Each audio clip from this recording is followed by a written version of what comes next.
2025, 70% of sexually active young people had casual sex, and 82% of college students say hookups leave them feeling embarrassed or disconnected.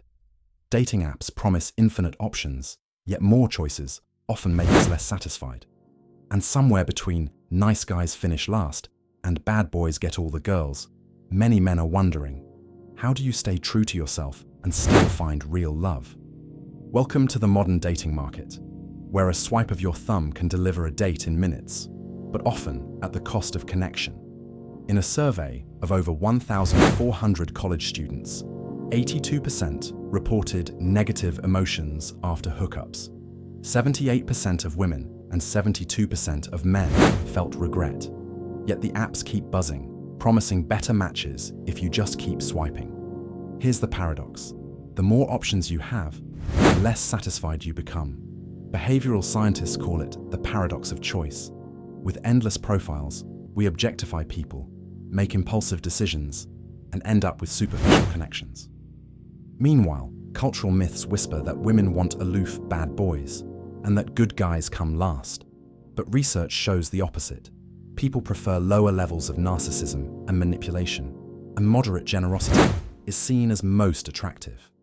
So, if the jerks aren't winning, why are so many men still losing?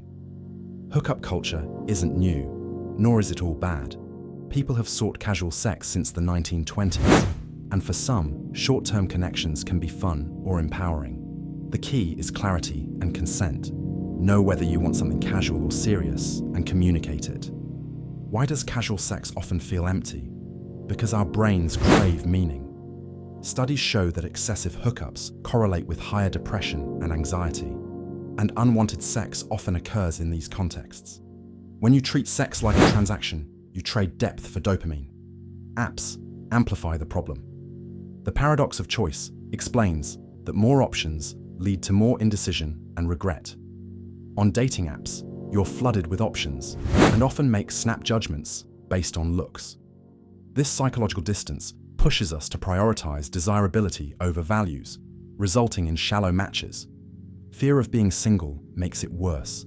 Psychologists describe fear of being single as anxiety about being without a partner.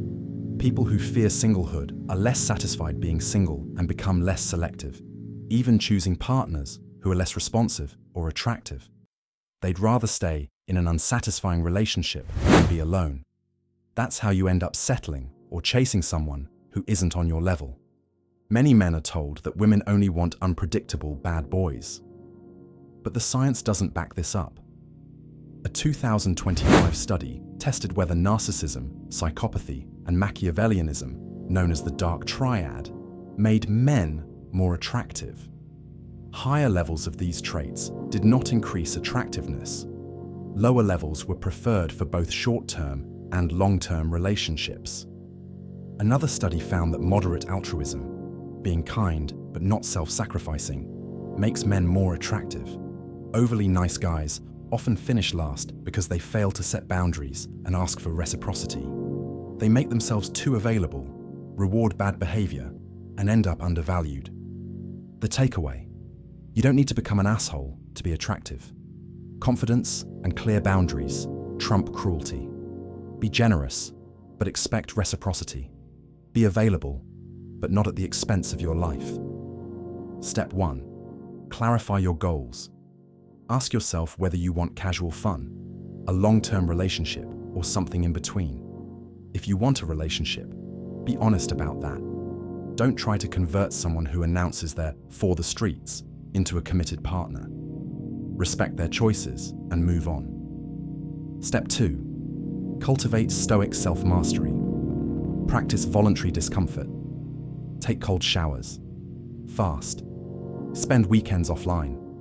This builds resilience and reduces dependence on external validation. Remember, you control your actions and reactions, not the behavior of others. Step 3. Embrace singlehood. Fear of being single leads to settling.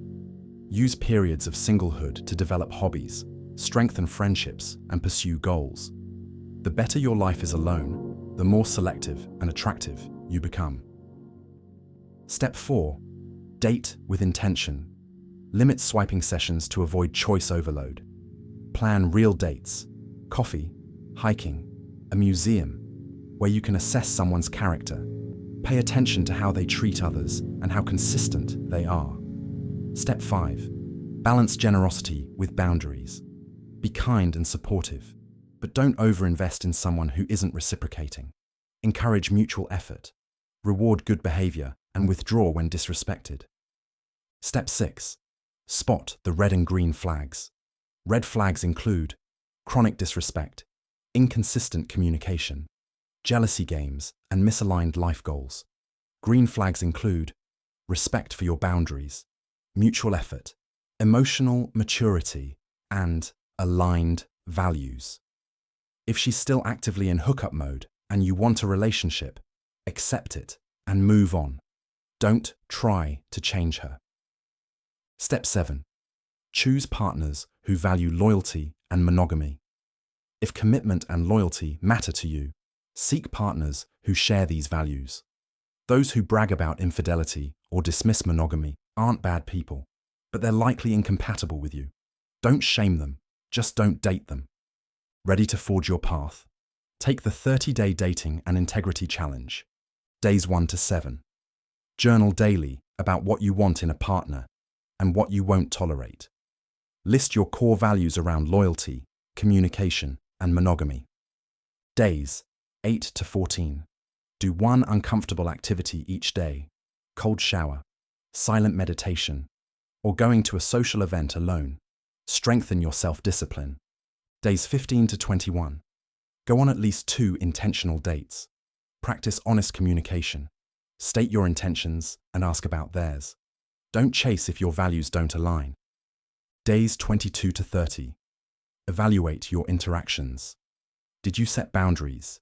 Did you notice red flags? Celebrate green flags. If a connection isn't mutually respectful, end it kindly.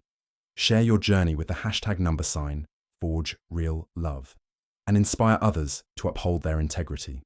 Modern dating can feel like a minefield, but it's also full of potential. Hookups aren't inherently shameful. They're just not always the path to deep connection. You deserve a partner who aligns with your values and respects your boundaries. Remember, the bad boy myth is just that, a myth. Real confidence comes from self-mastery, purpose, and the courage to walk away from what doesn't serve you.